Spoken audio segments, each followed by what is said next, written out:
annual meeting, usually the FIC council and annual meeting kind of all merged together, along with some things that overlap the RV Tech. And so a couple quick things, and then I'll turn it over to Craig. One, that this is being recorded, so just wanted to make you aware of that. Two, since we expect to have quite a few people on this, we ask that people mute their speaker when they're not talking. And when you have questions or comments, if you could raise your hand so we could get to you, so people don't talk over each other, we'd greatly appreciate it.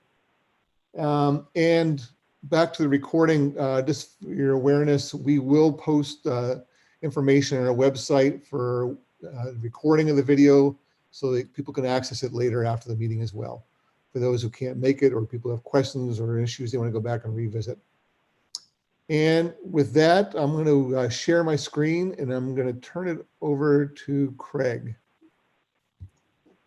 Hey, thanks, Doug.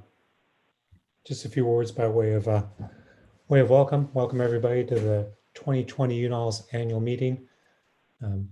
We're doing this in a different form, taking advantage of the fact that we're virtual to try something different. Alice has invested a huge amount of effort in putting this together for us to try to reduce the amount of redundancy that we normally see between the various meetings, so that we see the information once as opposed to multiple times over the course of 3 days. The other innovation here is that we're doing this over the course of several weeks in 1 hour sessions, so that we don't all get locked into the Zoom dungeon for 3 or 4 hours a day for several days, which will hopefully make it easier to engage and easier to pay attention and stay with the material. We'll do the annual meeting, and then sometime after this, we'll schedule a council meeting for later in the year, but that's time and date to be determined following the annual meeting. What else do we have here? I think that is pretty much it. Everybody should have a schedule for the meeting, Mondays and Wednesdays, for the next 5 weeks, with the exception of Monday of next week, which is a holiday. So it'll just be Wednesday of next week. And with that, I guess I would turn it back to Doug for sorry, Craig, go ahead. Oh, go ahead. No. I was also going to note that the week of RV Tech, we're also taking off from the series of webinars because they'll have their own set of virtual meetings to attend for that week. Thanks to all the great work by Brandy and Alice. So with that, I'll give the typical UNOLS updates on a variety of subjects that we usually cover in the first morning session of an annual meeting or afternoon session, depending how we had scheduled out normally. And the first thing we wanted to talk about was kind of the COVID response. I mean, we all know that's pretty much dominated the conversation this year. We have had meetings with a number of groups throughout since March on the subject. And I just kind of wanted to kind of roll it up for a summary for everybody who's participating in the annual meeting. We know we had a pause in operations back in March, around the 17th, with and basically essentially a planned return to operations around the 1st of July. We'll touch upon it later on, but the good news is we did return to operations in a different kind of format, but we did return to operations actually somewhat before the 1st of July, thanks to a lot of great work by the science community, the ship operators, and the agencies. We provide guidance for restarting the science operations, including risk assessments, risk mitigation implementation, outbreak management plans, joint decision-making between chief scientists on making that go, no-go decision. Risk reviews were conducted with the funding agencies and the UNOLS office. So that was a big part of what we did. Each institution had to go develop their own particular risk management plan that met their own particular needs, because they had to deal with the states they're operating in, their local communities, their own institutions, their different types of ships and crew relationships. But the good news is there's a lot of sharing information between all the operators. So it was not always a start from ground zero. There was some initial, great work early in the game by Woods Hole and let's say UAF, but everybody jumped in and did a great job putting together their plans. A lot of online meetings with the UNOLS office, the agencies, the marine superintendents, and the principal investigators to talk about the guidance, to help us in developing the guidance. And then as we returned to operations, we focused on really in high priority science and low risk cruises. And high priority basically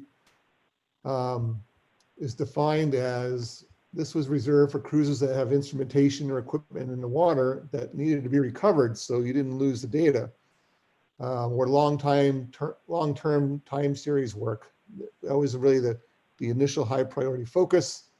And then when we could, we try to squeeze in priority 2 cruises that have real good true scientific need to go, or or timeline constraints like weather, seasonal work they had to do.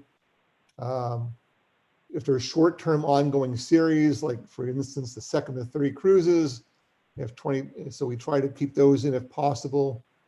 And then, and also to allow for, other collaborations as necessary. And also if we had permitting already in process, that's a big piece of it. And to restart some of that permitting is just horrible in some cases. So, and after that was priority 3, but we've really been focused on priority 1 and priority 2. We developed quite a lot of resources. We've been keeping them posted on the UNOLS webpage, also created a repository of information, like each one of the operators' risk management plans and their, and also their risk assessments. We share those, keep updating to those, and all the operators can go in and look at those to help them as they're updating their systems as well. And then, unfortunately, many cruises were deferred to 2021. And unfortunately, it's actually more than 1/3 of the cruises were lost this year. It's actually like around 44%. And we'll show you that in just a little bit.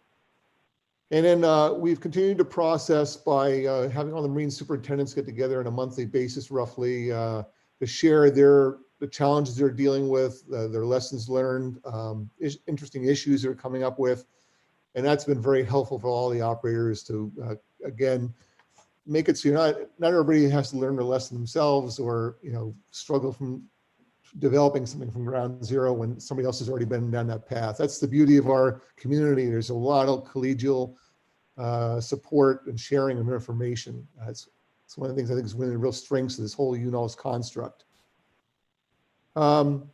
The background behind all this, we just followed, real world events. In the beginning of all this, remember what happened with the aircraft carrier and the destroyer. For the Navy, the American Dynasty made all the papers when they ended up with 80-something cases out of a crew of 126. And subsequently, 2 other ships of that fleet got tied up because of big breakouts. We've engaged in discussions or research with all the different groups you'd expect, like the CDC, the World Health Organization, International Chamber of Shipping, the Coast Guard, who all have pieces of or either regulatory requirements or guidance. George Washington Medical, who supports the UNOLS ships that go to sea. They've been a big part of this, helping us understand the virus and the right protocols in the beginning.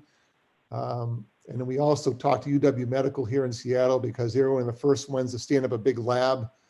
And also, they have epidemiologists on staff that we were able to talk to. And then we also have a really great resource in Seattle, Discovery Health, that UW had already reached out, the UW Marine Operations, to talk to. They are doing a lot of work with the fishing industry here to help them figure out the protocols for going to sea. And so we capitalized on that as well to help us shape our guidance within our community. All great resources. We stay up to date on what the latest and greatest from each of them. We update our website with new information so that our operators always, and our science community always have the latest and greatest to look at. Let's see here. So we put together a guidance for or considerations for returning or conducting science at ships at sea, guidance for the community. And it was basically divided up in 5 sections: pre-cruise planning, preparing for operations, risk assessment, mitigation. That's really done by both the marine superintendents and the chief scientists for cruises. We've got self-isolation and testing requirements, or guidance, I should say, in our document. We talk a lot about strict self-isolation and testing results, timelines, and all that.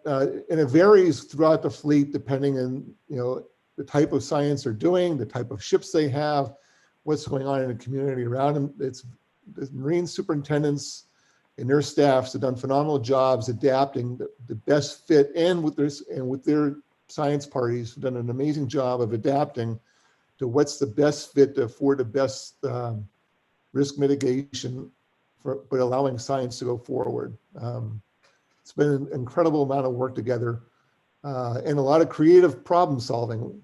Like, I'll give you one example for those who aren't aware of. Like in one case, they thought it was better for part of the science party to stay in their own strict self-isolation rather than going into an area where it's high risk or higher risk for if you were out in a hotel. And then they chartered a plane to go cross country. And so they actually cut way down on their probability of interaction with anybody who might have the virus. And it turned out the cost was actually cheaper in the long run. So just some really good creative problem solving to make the cruises possible. A lot of scientists have shrunk their science parties down to the bare minimum. A lot of by doing that and working with the operators, most ships been able to get down to single staterooms for the science parties. Not all the cases, but a lot of the cases, which really helps in lowering our risks. And so finally, they go to a final risk determination, a go, no go, as I like to call it, joint decision between the Marine superintendent and the chief scientist. But I can tell you the chief scientists bring all their science party into this discussion and decision making, just like the Marine operators bring in their captains of the ships and the crews and then talk to them a lot. So it's been a lot of work across the spectrum to make sure everybody's on board and felt safe doing this. And where crew members or science parties didn't feel safe doing it, that was okay. They were excused, and we found other crew members or they found other science party members to do the job at sea. This was not intended to be at all to pressure people to go to sea. So we think that's one of the benefits of the way we do business. After that joint decision, then there's a briefing. Usually it goes, especially for bigger cruises or first time with an operator, with a review on phone or a Zoom meeting with the Marine superintendent, the chief scientist, a lot of times the captain of the ship, the agency representative or representatives, and the UNOLS office. And afterwards, it's kind of, you go around and check with everybody. Do you feel good about this? There's been a lot of good discussions, but it's been adjustments and plans. But at the end of the day, everybody felt really comfortable about going to sea again and conducting the research. So I think the process has worked pretty darn well. We keep reviewing it as the virus progresses and adjusting the guidelines as necessary.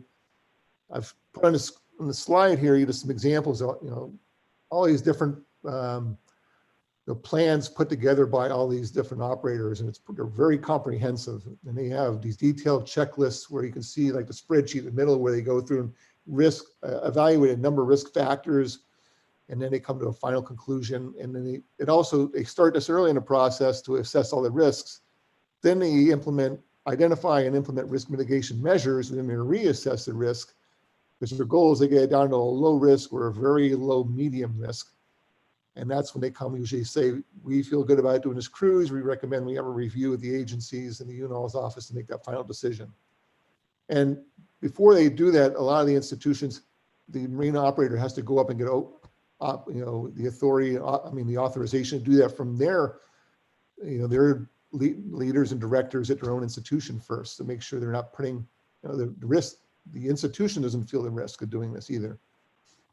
So quite a process. But the good news is, science is now getting done at sea on the ships of the academic research fleet. What's life like on board the ships now for the science parties? Masks are required. There's social distancing that goes on when it can. They try to pay attention all the time, like minimal people going up the bridge just to hang out, for example. People not going down to the engine room. On work deck, if you can, be sensitive to that issue. If you see somebody coming down a passageway, maybe try to duck out for a little bit and try to minimize those exchanges in the passageways. It's not always, you can't always do that, but at least people are way more aware of that and are trying to practice that where possible. Cleaning regimes are really increased on the ships, lots of hand washing, hand sanitation stations all over the vessels. I already mentioned about single staterooms when possible. There's been some cases where people had to double up in staterooms, but they've got curtains in place.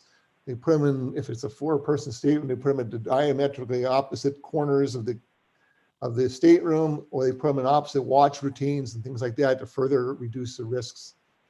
Limited service or no, limited or no self-service of food and drinks. Usually the stewards take your order, put a plate together, hand it out to the one person. And so you're cutting way down in handling of things on the mess deck or reaching into the serving line. Meals and shifts in a lot of cases, so people can space out on the mess deck for seating. And limiting people in common areas such as the gyms and lounges is usually just either limits of numbers of people can be at any one time, and usually time limits so other people can have the opportunities to get in the gym as well. And then in cases where cruises have gone longer beyond 14 days, then there's usually an assessment by the captain aboard and the chief scientist and maybe with the home operator that things are going well, no indications, we'd like to reduce the protocols. And that's happened a number of times successfully. So it's, and I also want to add, a lot of times there's still daily check-ins on the boats for people taking temperatures and things like that. I should have added, but that's pretty much a standard throughout the fleet as well. They really stay on top of making sure nobody is showing any signs of being sick. So that's kind of a summary of how the coronavirus affected the fleet. We took a pause. We came up with guidelines for going back to sea, and it's being executed by the operators. And it started, I'll touch on it a little longer. I'll show you in a timeline, but really it started, a few cruises started in May and then a few more in June. And as of 1 July, really a lot of the fleet was able to go back to work. A lot of cruise cancellations and deferrals, unfortunately. You'll show you the stats here momentarily. A lot of reasons for that. A lot of the scientists couldn't get back into their labs or shops to build their equipment for the cruises. A lot of people have said this is not worth the risk. We can put our science off to next year. Let's do that till we see how the virus passes. A lot of people couldn't travel. Institutional travel restrictions. Whole variety of reasons why, and all good logical reasons why people couldn't go back to sea again. So it really took a big hit to the scheduling for the ships for this year. So let's take a look at that. Here, the scheduling season, 2020 started. We had a good full set of schedule of cruises across the ships. Everybody got underway as planned early in the year. In the 2021, we started in the 2021 scheduling process in February, as is normally the case.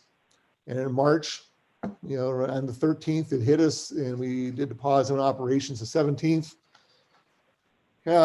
And after we had a chance to really, kind of figure out what's going on and get a good idea where we thought we could get back to work, and we started to put together some guidance, or we could steer away to being able to put together the guidance for going back to sea. We put out guidance to schedulers to figure out how you can reschedule, the rest of 2020, starting cruises around the 1st of July. And so our schedulers went back to the drawing board again, did a great job, piecing together the schedules as best they could. And we started getting cruises out the door, like I said, a few in May, a few in June, and then pretty much starting in July. And I've already touched on, we did all the risk assessments, and we did the low risk and high priority cruises getting started again. And in June, we restarted the 2021 scheduling process. And just last month, we had all the major issues resolved. And actually 2021 schedules, a lot of them are posted already. And the smaller ships are still filling in, but all the big ships pretty much are posted and up there now for people to start their planning process for 2021 cruises. So let's look at the data now. Where did we end up? So you can see this is where we were in January of this year.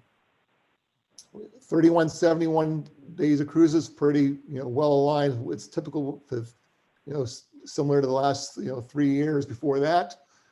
And then we dropped precipitously 44% down to 1779, I think it is, or 1775 days. What we currently have on the schedules. There's still some work going on in that. I mean, there's still science parties trying to get their cruises together. So there's constant adjustments, but you can see how big of a hit this is. And we'll break this down here shortly in an easier to see slide by agency, funding agency, and also by types of and classes of ships. Next year, we're at a good place right now at 2706. Obviously, we want to be higher. The smaller ships still need to fill in more. And we'll also see what gets rescheduled still from the rest of this year for things. Some things will probably may still get deferred. So we'll see where we end up this year. Next year, excuse me. This is the same data in a bar chart. We'll give you one to give you a better breakdown of the agencies here next. So you can see in here by agencies, it's kind of been pretty well spread across the different agencies for how much reduction in days on the ships from the beginning of this year till now. NOAA had a lot of issues with labs being closed down and travel restrictions for people on air cruises. For Navy and DoD, it's a variety of cruises spread across, like the Sally Ride, the Neil Armstrong, the Sharp. They had funded cruises on a number of different ships and it hit them all. NSF took a big hit, obviously at 44%. Fortunately, we're still able to get some big cruises out of the way, particularly on the Neil Armstrong as an example, and OI on as well. And then the other is still pretty good size. I mean, we've stopped doing pretty much student cruises, unfortunately, and it's unfortunate, but students were in lockdown, and it's really not a good optic to go out and do kind of academic cruises while we're dealing with this real virus, and we're trying to get priority 1 science out the door right now. So that's why you see it up in the other category like that. And then if you want to look at by classes of vessels, the globals took the smallest hit because they were able to still pull off some cruises and we can touch a little more about that. You can see the regional, which is just the Sharp, it took a huge hit this year. They lost Navy cruises, they lost NOAA cruises, they got hit in every direction, unfortunately. And then you can see basically all the smaller ships took a huge hit this year, unfortunately. And what does that mean? Day rates certainly are way up higher for ships this year, and the agencies have been phenomenal, still supporting the operators, providing extra funding. So crews stayed employed, marine technicians stayed employed, regardless of the ships not going to sea, allowing them to keep focusing on maintenance and upkeep on the ships while they're waiting to be able to get back out to sea again. So we can't thank the federal agencies enough for their unwavering support through all this. Let's see here. Okay, so here's kind of we show this slide every year where here's the downtick, unfortunately, in 2020 for where we're going to be actual operating days this year. This is where our projection is for 2021 at the current time. But there's also other good sign here is an increase in requests. We've been lamenting the last couple of years a decline in requests, and here we see a turnaround going back up again. So I think that's good news. Unfortunately, I know the federal agencies are still trying to figure out, they're still struggling with level of funding. They did get a little extra, I remember a little bit of extra funding last year, fortunately. But, I thought this is actually some good news in all this. So that's kind of where we are currently in the scheduling process and utilization of the fleet. Hey, Doug, should we stop and see if anyone has any questions? Absolutely, please do. I haven't noticed any in the chat, but if anyone wants to unmute themselves and ask a question, we're happy to hear them.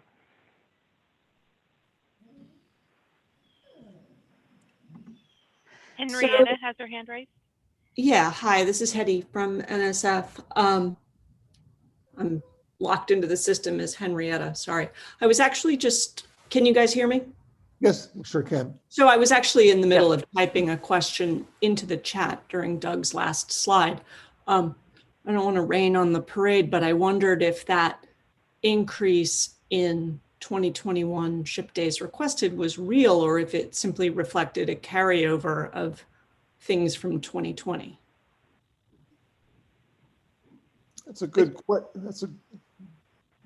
question. You know, I actually can't tell you that for sure. I think some STR has been modified to reflect the deferrals. I'm not sure that all of them have yet.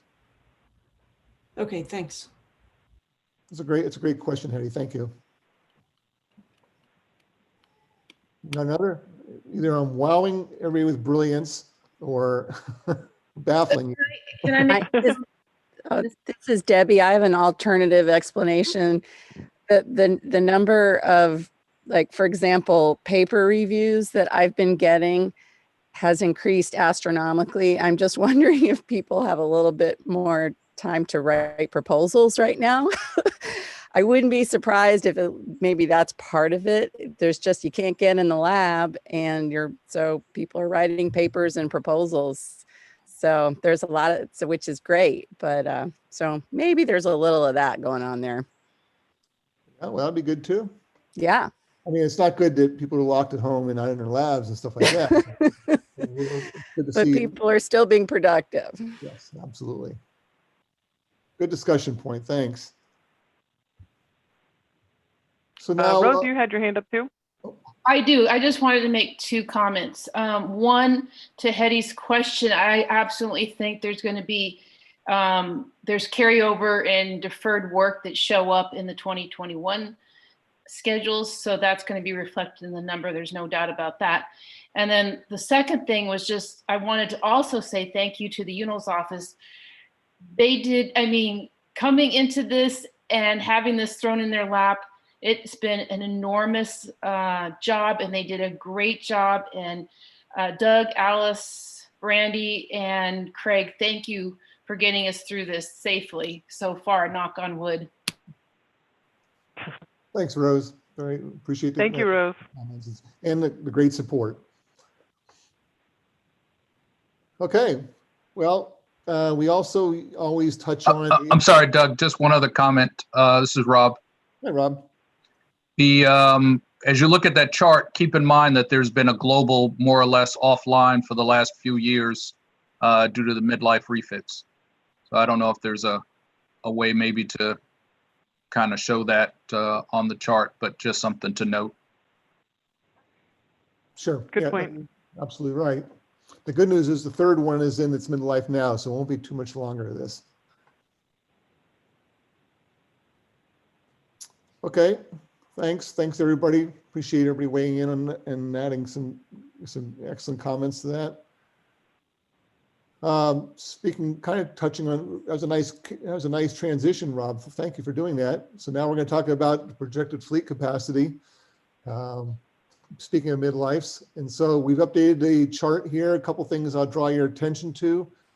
One, and I'm going to talk about it later on, but the Langseth is now listed as an LDEO ship because Columbia made the offer to the NSF and purchased the Langseth. I don't know if the deal is completed yet or not, but, and as I understand, operations are supposed to continue through 2024 according to the NSF announcement. So we updated this here.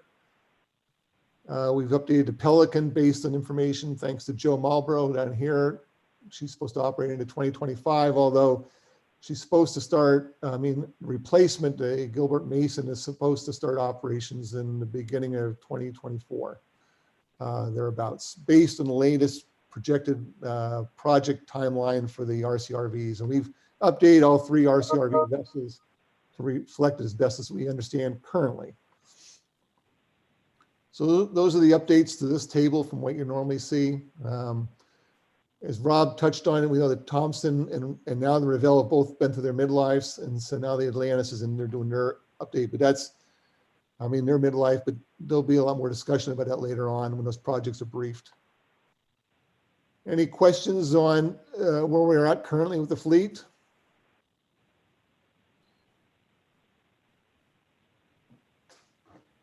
Okay. Everybody's going to be getting tired of me pretty soon talking, so I'll try to make it through this. So we do a kind of a review, the year in review. So a lot of things we've touched on, so it'll be pretty quick. But remember our last meeting, our annual meeting was last November in Alexandria. December is really the AGU meeting, but we kind of joined with that with a desk meeting. And there's also a deep submergence new users meeting where Deb Kelly spoke at us last year. It was very well attended. We had a MSROC meeting, which was well attended as well.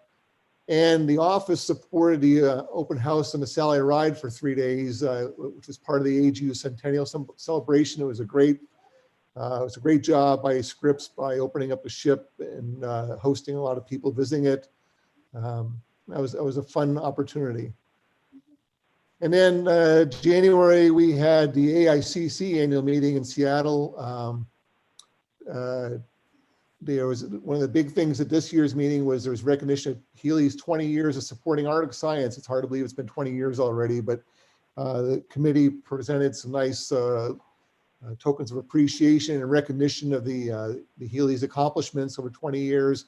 Jim Swift gave a great speech at that meeting as well. Really appreciated touching on a lot of key aspects to the importance of the Healy to science. And it was also a rare opportunity, but there could be tours of Sekuliak and Healy because Sekuliak was moored at UW. So a number of people got to go see that ship as well. So we were that. And then in January, we started work on the Marine Facilities Planning or MFP requirements workshop with a developer. You may recall from last November, we talked about the replacement for the ship time request system, and it's called MFP. And I'll give an update on that in just a little bit. But we started by having Alice and I met with a developer in Seattle for a week to start develop the UNOLS requirements for a new system. And then we put out UNOLS newsletter last January. Rolling into February, ship scheduling started up. Like I talked about, we had Scripps hosted us for a great meeting down there. It was Hannah DeLapp's first hosting job as a scheduler at Scripps, and she did a great job for us. And then we established our contract with Mass Software Engineering for the MFP development. March, the keel laying was held for the Gilbert R. Mason, Houma, Louisiana, which was an amazing ceremony. Gilbert Mason's granddaughter gave a very passionate speech there. It was really inspirational to all. That was really cool. We all knew we were hinging on what was happening. We're all hanging on what was happening with the coronavirus in the world. And sure enough, it hit us kind of dead on right after that. It stopped. We basically stopped science operations and took the pause like we talked about. And I won't repeat all that because we've already talked about all these things. We stopped operations and we had a number of ships pretty far out at sea. And so the Endeavor took a while to get back. They were on the eastern side of the Atlantic and had to get home to Rhode Island, but they made it home safely. And then we were busy with the coronavirus impacts. And by the 15th of April, we got our guidelines document developed and promulgated, the first version of it. We developed the repository for COVID-related documents that all the vessel operators are sharing, I touched on earlier. And we issued the guidance for rescheduling ships. And we conducted a lot of online meetings with a lot of people. So we all learned at Zoom very quickly. Everybody has in this business now, so nothing new there. The Thompson was down off south of Australia when the shutdown came, so they had a long trip home. And they had to stop for fuel and provisions on the way, but they got back to the U.S. that month. And Woods Hole was very proactive and took the Atlantis and repositioned her through the Panama Canal all the way over to Anacortes, Washington to start her midlife early, rather than waiting around since the operations have stopped. And they're the ones that really developed one of the first protocols for how do we deal with this virus. And we transited ships safely with, early, and we didn't even know really about testing very well yet or self-isolation yet, but they did a phenomenal job, got the ship there with no issues whatsoever. So really hats off to Woods Hole. And in April, we put out another newsletter. Langseth finally returned from a long deployment in May. It was a Navy-funded deployment. And they actually just kept operating, doing all their science throughout because they're actually at low risk because they had been at sea all along when we announced the pause. So they were able to complete this major mission, which is great. And then the Sikuliak was the first one to go back to conduct research, like we've talked about already. The first cruise was really a North Gulf of Alaska LTER cruise for Russ Hopcroft, and a great job by UAF to develop the first real detailed plan for dealing with the coronavirus, some testing and self-isolation and science party procedures and things like that. Very well done document that kind of set the standard for the rest of everybody else to follow. So we really appreciate all the hard work that their team did out there. They did a lot of work with Discovery Health and putting that together actually along the way too in George Washington. And the Pelican got out and did a cruise in May as well. They did a short mooring cruise and they followed up with some more mooring cruises in June after that. So Joe Marlborough did a good job figuring this out down in Louisiana, where, if you might remember, Louisiana was pretty much a hot spot at those days up in New Orleans, but he was able to make it all work down in where he is down there way at the end of the road and do it well. So hats off to LumCon. And meanwhile, we, NSF OCE held town hall meetings to talk to the science community about all this and, continuing support for science and prioritization of science and things like that. And from that, we developed frequently asked questions that we get posted on our website. We continue on the virtual meetings with the medical providers, with the marine superintendents to keep evolving our guidelines for returning to operations with people. A lot of great feedback from marine superintendents and grounding, what is practical and real that they can do with their ships and dealing with science at sea. And a lot of good feedback from the science community as well. So there's a lot of great work together, I think, to make it all happen. Simultaneously, we completed what we had promised in large part to Alice and Brandy, especially for converting the UNOLS IT infrastructure from what used to be all supported by the University of Delaware, and now it's all changed. So it's pretty much something we can hand over someday when the office moves to the next institution it hosts. It's the STRS. As long as we need it, will be up in Microsoft Azure and the cloud. Google now provides all our support for email groups, calendar drive, things like that.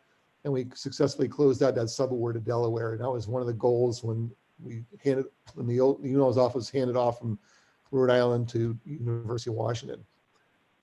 AICC took on working with the Coast Guard to help them with the announcement of the opportunities on Healy for next year when it does the Northwest Passage and Baffin Bay Science of Opportunity. So Sam Laney at Woods Hole, who chairs the AICC, did a lot of work with the Coast Guard to help them understand about how do you announce and help them with the announcement for Science of Opportunity there, and how do we process that so you could evaluate these opportunities for science to be for the work to be done in Healy next year, because the Coast Guard kind of forgotten about how to do Science of Opportunity. For those of you who've been around long enough, that used to be the way it was done in the polars when they had Science of Opportunity cruises. Since then, we've had this really great system of working, for the Healy, but now that the Coast Guard's going back to doing Coast Guard cruises during that year, during the transit over to the Eastern Arctic, but they still want to do science along the way. So we had to help them make this transition. And so meanwhile, a lot of the science community responded to that. There's a lot of proposals in, and the Coast Guard right now is putting together their plan for next year, assuming the Healy gets fixed after her unfortunate propulsion motor fire. But right now, they think they should have the ship ready to go next year as planned. In June, kept going with the guidelines. Those of you who've been around UNOLS a long time know Dennis Nixon has been just absolutely part of the fabric of UNOLS for 34 years. Dennis is retiring at the end of the year, so we've been working for quite a while to identify a replacement. Not that you can replace Dennis. He's pretty much irreplaceable, but we found another Admiralty law professor, actually, to fill his shoes. And Jonathan Gutoff at Roger Williams University has done so, and he's already jumped in, and he's great. We love working with him, and he seems to really enjoy this, something new in his life of dealing with this whole research vessel world, which is pretty unique. So that's a pretty big change for us coming up. Dennis will retire at the end of the year, and we'll have a little, we'll recognize a little later on. We did some COVID-19 webinars. One was talking to all the PIs for the rest of the 2020 cruises to kind of explain to them, you know, more deep, have them provide them the more opportunity to engage in requirements and discussion and ask questions, so they had a better appreciation for where we were coming from and the guidelines. And then also had a webinar about telepresence to help the scientists be able to conduct science with shorter, with smaller science parties in this time of COVID. Jim Hollick and NSF is great. He's been really good at providing additional funding, encouraging, higher bandwidth, better opportunities, better satellite, antennas on the ships to help enable the stronger telepresence, and so you can get the science done with less people on board the ships where it was possible. And it doesn't work for everything, but there's a lot of things where it does work. So that was I think a really good series of webinars put out. The Armstrong did a OI cruise, the first of 4 successful cruises they've done up in the North Atlantic. They've been very creative to be able to do their cruises because they're going pretty far up, because we've tried to keep all the ships within 1 or 2 days of US ports.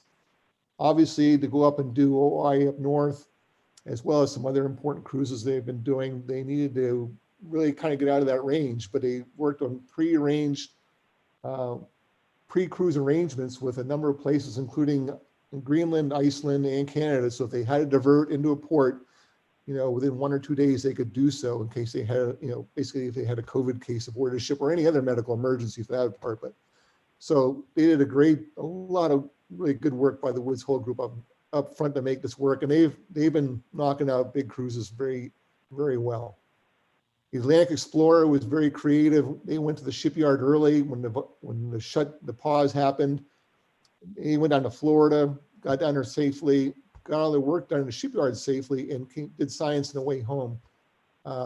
Is one of the early science completers as well. So great work by Quentin Lewis and the group at BIOS to make that happen, as well as the science party, because the science party was very helpful in finding ways to really minimize their risks to the virus and getting to Jacksonville to do it. Summer AICC meeting and summer desk meetings all done virtually. And then we've talked about earlier, we've restarted scheduling the 2021 process. July, we finally made the call about the annual UNOLS meeting being virtual. That's when we started, how do we make this happen, and do the annual series of meetings, FIC, council and annual meeting. We posted the frequently asked questions about return to operations on the website. We had a virtual council meeting.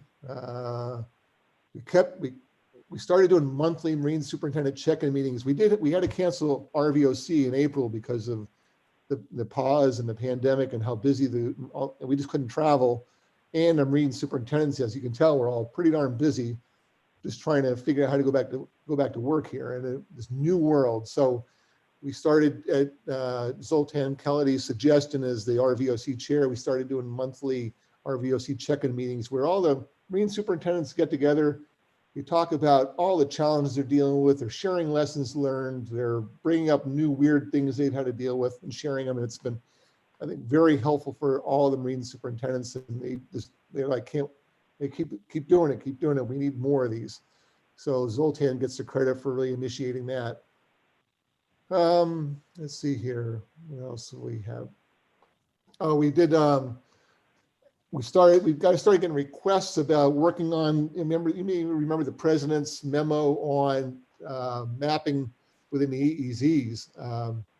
So there's been a lot of work happening outside of us about how do we prioritize and develop strategies for mapping the ocean bottom. And Alice started joining into some of those meetings for us to make sure there's a voice at the table talking about the capabilities within the U.S. academic research fleet. When we have R2R, we have the multi-beam advisory committee. We have a lot of good, skilled, experienced people in our world that should be part of this. So we are making sure there's a voice at the table. There in the UNOLS newsletter, in July came the announcement that Columbia LDEO is going to be purchasing the Langseth. That was big news. And to continue operations through 2024. So that was I think there's a big relief to a lot of people in that, in that community. And hats off to Columbia to take that on. That is not a trivial thing to do. August, we got the first proposed update to the RVSS. Jeff Garrett, who runs the safety committee, has been busily working on that on his own, kind of to minimize the workload on our marine superintendents and the rest of the operator staffs and all that, developing a lot of suggested changes to that document. So we're working on developing the 11th edition of the RVSS. So you'll hear in the coming months, you'll see that hopefully come out. But that's part of our charters, update RVSS. We are a little late on that, but we are making good progress on it, so we'll see it soon. RV Tech was busy, particularly Brandy and Lee and a few others, Lee Elliott and a few others were working on developing what's the meeting forum for conducting RV Tech. That is not a small undertaking because they have hands-on training sessions, they have breakout groups. RV Tech is a very complex operation, and I'm trying to figure out how to do this virtually, but a lot of creative works going into that by the folks I mentioned. So we think it's going to be a pretty good show on the last week, basically in the last week of October. This is when we're going to take a break from these webinars for RV Tech to happen. And the good news is that kind of like we were doing all this, we're presenting the information once, so when the people who participate in RV Tech won't be listening to these briefs again, which will be good. So we're getting a little bit of hopefully efficiency out of this. September, ship scheduling, like I touched on earlier, major issues resolved, and they're posting their 2021 ship schedules. So planning for those cruises can get kicked off. And just a little narrow comment about we had figured out our format for these meetings we're doing. And here we are in October. I know I've been rambling a long time. So up to this date, 72 cruises have been completed or are in the process of being completed since the restart of science operations and around the beginning of July. I think that's pretty incredible. Now the cruises vary from 1 day to 44 days, but I think that's pretty darn good. We've had only one cruise canceled due to the virus, and it was caught before they sailed. And that was a cruise in a Langseth, unfortunately. But other than that, it's been happening. People have been making it work. Here we are, the first UNOLS virtual UNOLS annual meeting we're doing right now, and we're going to have the virtual RV Tech meeting at the end of the month. So that's the year in review. Did I miss anything?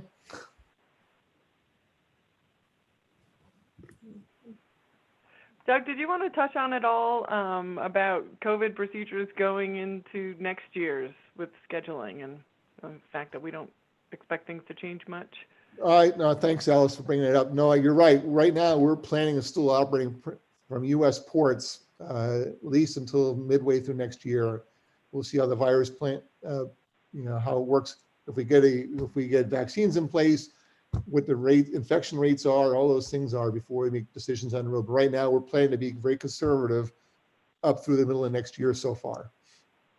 And so that's the schedules, the 2021 schedules reflect that. We can't assume anything for going, especially overseas in the foreign ports. It's one thing to work with Canada. Fortunately, Woods Hole is able to make arrangements because I'm not even sure the Canadians want us to coming into their waters these days. But they're able to work with Greenland and Iceland, but we can't assume anything anywhere else. So thanks for bringing that. And also, I want to point out, it's funny, these guidelines we developed are actually being utilized as a basis for a lot of other organizations. I sat in a U.S. tall ships webinar, and the next thing I know, I'm hearing about the UNOLS guidelines. And everybody should go look at those. Those are the ones you should use for, going back to operations for your vessels. I'm like, whoa, that's kind of interesting to hear that. And I've heard that, in a number of other places where people have said, we've heard, through the grapevine about the UNOLS guidelines. So again, hats off to our operators and our medical providers and the agencies for all the work that's gone into that. And even the science community giving us feedback. We seem to be doing okay, considering what we're up against. All right, I gotta hurry up because where are we at? We're 1:53. So There's one other question from Angelique. Angelique, did you want to unmute yourself and ask your question, or you want me to read it? Yeah, no, I think you asked. It was just a comment on the 2021, but also what would precipitate a change? Is it really just that we're waiting for a vaccine here? well, I think it's a number of factors. I think it's a vaccine. It's also, watching what the virus is doing. I mean, right now it's a good thing we're conservative because its rates are going back up again in a lot of places. So let's, I don't think we can make any assumptions about anything right now. Thank you. Yep. Thanks for the question. I'm going to quickly just give you an update on MFP. We are making good progress in MFP. We still think we're going to be able to make it for using that as the basis for doing 2022 schedules. As we stated last November is one of our primary goals. We got still a lot of work to be done, but a lot of work has been done. This is what it looks like. There's all the UNOLS ships now are displayed on this, so people will always be able to look at it and see their ship there. So, and even the vehicles are on there. So, so when the schedulers go to look at this, they'll feel at home. They didn't get left out of the process. This is what a scientist portal looks like, and I'm not going to spend a lot of time on it right now because we just not to bore you with it until we will train people later on and provide guidelines on how to use all these things. But this is kind of what it looks like to go in to use the science and marine equipment form is what the scientists will enter to request how they get in the system to request time and then funding for what they're going to do. We have actually gone in and developed, I'll talk about it more later on. This is kind of like my own little work on it, just kind of laying out a cruise, what it looks like. 'Cause I could do this basically on a chart and drop in science stations along the way, going from Seattle down to Honolulu, or you can set up science here. So just kind of give you a quick idea of what, we're going to have a lot more easy way of doing business than what we do now. And scientists and schedulers are going to be able to do this.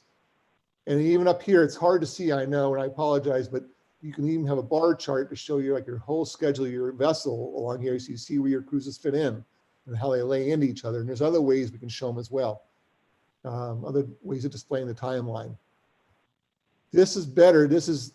We don't quite have this yet. We're going to have this soon because they're doing this for all the users, the Europeans and everybody else. But you can see in here where not only do you lay out a science cruise, you can just drop in all these spots where you want, and then the system will optimize the cruise through all those spots. And then it'll give you a timeline of what, based on your transit speeds and your time on station, it'll actually tell you how much time you're going to utilize for that cruise to do all this. On top of that, it shows you the EEZ and like the protected areas. So it'll tell you what you need to go get clearances for or permits for. So a lot of tools to take, ease the workload on the schedulers and the scientists as they're planning ahead for cruises. And you can see you have all kinds of choices of things you'll be able to put in here, like AUV stations, ROV stations, glider stations, moorings, landers, all kinds of things like that. Would be nice tools to make it easier for people to develop their schedules, which we know is not easy, so easy in STR, it's pretty laborious. This is kind of like the main menu when you're working in MFP, and it's actually up here. You'll see it next to your name. It'll be this. It'll take you to this right here, and then you'll pick what area you're in. Like we talk about the science. Well, you'll always be in, like we saw at the very beginning of the science portal. But then you can go into scheduling. You can do mooring applications. You can do schedule construction for the schedulers to build their schedules. And here's the scientist portal right here. You build your schedule, and then it goes into project management where you manage all aspects of their cruises, basically your cruise planning part of it, which integrates everything. The data goes in once so everybody can see it, whether it's an operator, it's a scheduler, it's a scientist, or it's the van pool, or it's the winch pool, or it's the NDSF for operating one of the vehicles. Everybody will have access to see that, to be part of the project management one time. One time loading the data. So I just wanted to show you that. A couple of highlights so far. The architecture we had adapted because we had the opportunity to do so. because it has been thought about, do we have a US MFP, not just a UNOLS MFP? So that way, if the Coast Guard wants to join into it, especially later on when they get more icebreakers, what about if NOAA wants to use it? What if the oil ODP wants to do? What if the Antarctic program wants to do it later on for their ships? If they like it, they can just go into the system like parallel to the UNOLS system, but customized to their needs. So we had the architecture adjusted early on to be able to do that. Meanwhile, it doesn't, and data can be shared between all the appropriate data, whatever we determine to be appropriate. Not all the information, but what's helpful, like between Healy and Sikuliak as an example, that might be helpful when they're trying to maybe trade off cruises, when they're looking at the whole spectrum. This is a small example. So what have we been doing? We're just about done finalizing the science marine equipment or SME form to request like your STR currently. We've pretty much got that pinned down now. Now we're working on how to construct schedules from all this. And the way we did is we loaded a lot of the 2019 STRs, not 1999 STRs, into it. So now we can practice assembling schedules to see how we can make them reflect what did come out on the ships in 2019. So our offices, everybody on the staff's been loading STRs and to help with that. And turning STRs into SMEs for us in this process. I know that's a lot of acronyms. And then we're still going through the process of transitioning a lot of the essential data, like funding sources. How do you identify them? How do you identify organizational info, email domains, and all that kind of stuff? Getting all that cleared up. That's all the behind the scenes stuff. It's essential to make it work, and really to hopefully to make it seamless for when you go in to start using the system, because that's already there. We're developing the workflows, so once you get, so we know how to use it for our own unique UNOLS processes with 14 operators, 18 vessels, and a whole wide spectrum of scientists. So we're still working out a lot of this, little details to make the process work, so you can develop schedules and then move eventually into project management. Also, we're going to develop a general intro into the system and its capabilities in the next few weeks, so we can start introducing everybody into this, written by our developers, so that everybody can start understanding this, other than having Doug Russell explain it to you in a few quick minutes, and not allowing you to play with it at all. And we're working on a demo, or they're working on a demo, so we can actually show the inventory management piece at RV Tech, because inventory management is how we're going to be able to tie the van pool, the vehicles, the equipment pools, the winch pools into all this. And they're going to have to change how they do business somewhat. And inventory management can be used by the operators if they want for managing their inventories on their ships. We know they all have their own systems. They may or may not want to do this, but this system will allow them to do what they want it, as detailed as they want it, or as high level as they want it. That will be there. Okay, so just a couple more slides. So right now we're getting ready to start. We're testing it. How to develop the schedules, which is the thing we're most worried about right now.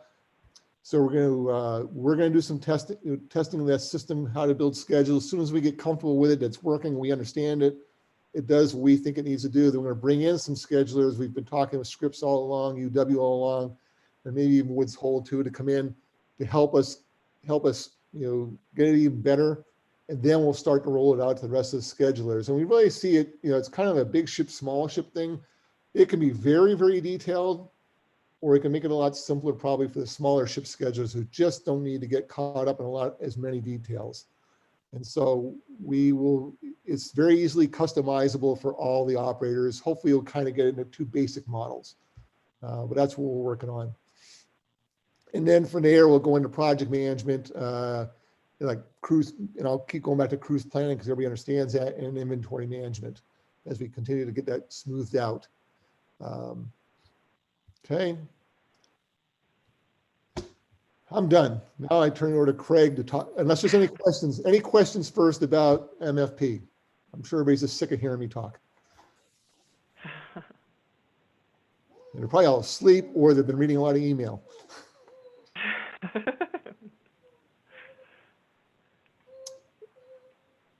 With no questions, I'm going to turn over I to don't see Craig. anything. Craig was going to talk a little bit about the ballot measures, and then we'll be wrapped up from today's session. Sure. To make this fairly efficient. So quickly, there are a number of measures coming up on the ballot for this year. First is the election of new council members. This year we have chair-elect, an at-large position, and an operator position coming up for appointment. The nominee committee is Dennis Hensel, Amy Baco-Taylor, and Anita Lopez. And they're looking over the current set of applicants, of nominees for those positions, and will shortly form a slate. I believe at some point during this 5-week meeting process, and that will be available for a vote. So stand by. The slate will be available soon. Next item of business would be the adoption of the MERIS, the Maintaining an Environment of Respect Aboard Ships Committee to become a UNOLS standing committee. Quick little bit of history. MERIS was formed in 2015 as an ad hoc committee. Initially looking at policies and practices within the fleet, dealing with protected information, extending out to other issues like pregnancy policies and nursing policies. It's become apparent that there are a number of issues that have to deal with equity, inclusion, respect within our community. It's a particular moment in history where this is extremely applicable. And I think everybody would agree that there's quite a bit of work to be done. So the proposal is to stand MERIS up as a standing committee within UNOLS, and that will be on the ballot. There is a set of draft MERIS terms of reference available for folks to review. Please do that. But next issue, and then the final issue has to do with removal of some data language from the charter. And I guess adoption of the MERIS terms of reference, is that, Alice, maybe is that wrapped up in the adoption of the committee as a standing committee as a whole, or are those two separate? They are they are linked. If we don't adopt the committee, we won't adopt the terms of reference, but I put them on the ballot together. So somebody can disagree with one or the other. So, and we will have, if you read the terms of reference and have any questions on that, there will be a MERIS committee report later on in the meeting, and feel free to bring those questions to that report.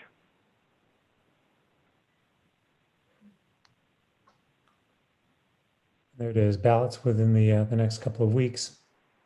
Voting online, and the last day to vote is the 9th of November. I think that is the last item on today's agenda, and we're almost on time. Whew. Do we have any more questions?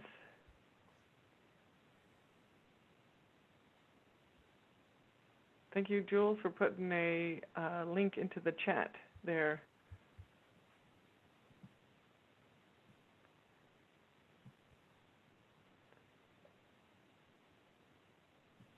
Anyone else? I don't see any questions, Doug. I put them all to sleep. Craig? I don't think so. We're just so thorough. Let's just say that. Okay. Well, if that's the case, then go ahead. I was going to say, if anybody has any feedback, we welcome it. We're going to be here Wednesday, same time, for the next part of the as per the agenda that's posted on the website. What are we talking about Wednesday? Is agency updates, right? Right. So we look forward to that. But we're glad you could join us today. We really appreciate you taking the time out in your busy days. You're probably be in Zoom them all day long, we imagine, but thanks for making time for ours. And hopefully this was informative and helpful for you, for those interested in what's been happening in the last year with UNOLS and what we're focusing on right now. It was great overview of your last year. Very productive year. I was very impressed with such an odd year, but so much was accomplished. So congratulations to you and everyone in the office, your office there, and the agencies for making all that successful year. Thanks, Dennis. Appreciate it. We have a lot of great people we work with. We're very fortunate. It's a great community. Everybody's really pitched in during this tough year and been very flexible, adaptable, helpful, and optimistic. You know, despite what we're dealing with, everybody's been really figuring out how to make it work. Same thing here. I'd just say for all of us who've had the opportunity to go to sea, we just really appreciate, everyone at UNOLS and beyond and making that happen. Thank you very much. We greatly appreciate it. And thanks to the agencies have been really pretty incredible through all this.